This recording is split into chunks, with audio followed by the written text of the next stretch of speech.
Sir, Yes. you said in one of the debates you are not a South Indian, I am an Indian from down south. Correct. So, few leaders from down south say that if delimitation happens on the basis of population, there will be a wide north-south divide. Right. So, I wanted to know your view on delimitation, and do you think there is any sense of animosity between people of these two parts of the country? Thank you. One, why are the north and south so self-obsessed? What about east and west? I don't understand. Look at what's happening in the northeast, no? Isn't that very important? If a similar issue had been happening in any other part of the country, would we be talking like this? What is happening there is so utterly sensitive. The history of it, I'm happy to really speak on. I've done my reading to a limited extent on the subject. And when you look at what's happening, what the white British man could not achieve, someone else is achieving right now. It's very problematic. A new flag has reared its head under a government with a brute majority. You can't say Kashmir ka 370 gaya when somebody else is raising another flag elsewhere, no? Kashmir is not let's say a particular state. It is a state of affairs. And the lesson should be that the state of affairs must never be replicated anywhere else. Anybody does it, the state must come down on them like a ton of bricks. And India continues to be a soft state under every government. It is a soft state. Jiski lathi uski bhains is the rule that's been since 1947.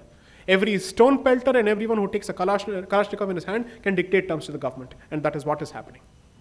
What message are you giving to law-abiding people? You're basically telling me, तुम ये करोगे तो मैं तुम्हारी बात सुनूंगा. How will humans learn? अच्छा तो इसके साथ ये हो रहा है क्योंकि ये कर रहा है. Then where does this go from there?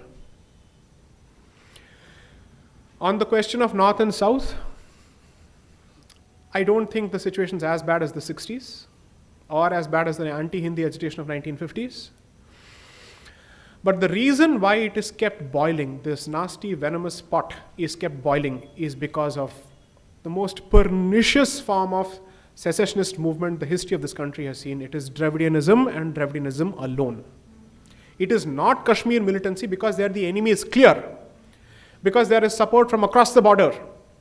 Here there's someone sitting inside, enjoying funds from several other places, and he is doing this on a regular basis. And he is doing this since the birth of the Russian Revolution, because this movement also started in 1917. So, I think Dravidianists must be held responsible. But the other side of the equation, I said this in my lecture at BHU, everyone from whichever part of the country they may be, if they think of themselves as Bharatiya, apart from their mother tongue, they must learn another Bharatiya language, without a doubt.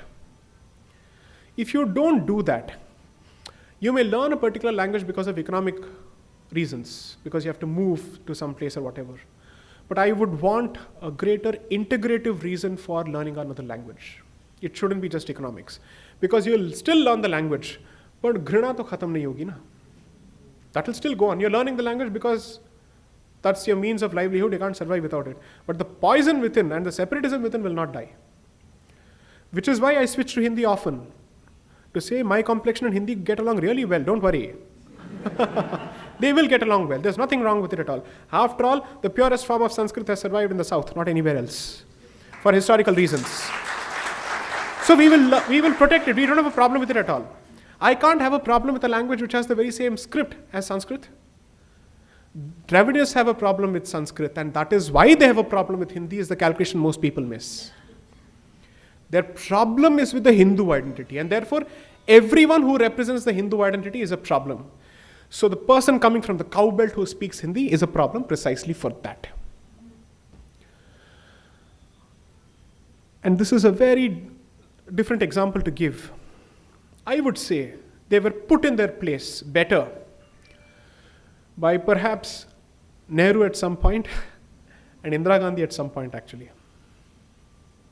Whereas we are massaging their ego by constantly spewing this lie that Tamil is the oldest language. Don't say that. Tamil need not be the oldest language for it to be respected. There are other reasons for it. Because obviously it is certainly older than Hindi. That is equally a fact. It has its own rich literature. It has its own vocabulary. When I say its own, it doesn't mean it's isolated, because you see, as Bharat, we have literally, it's like a vast ocean where every small tributary or river has drawn from other, let's say, tributaries or rivulets. It has happened across the board. Because one thing that is common to most parts of this country are the two epics, the Mahakavyas. So naturally, your examples, when you think of food and strength, you'll think of Bhima.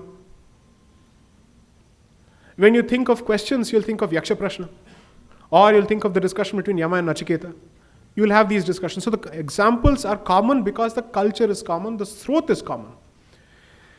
The current fight is sub-regionalism being given precedence over the civilizational identity. And the civilizational identity is the product of thousands of years of synthesis, and that is being undone. Pull each thread at a time. Kapda kahan se bachega uske baad?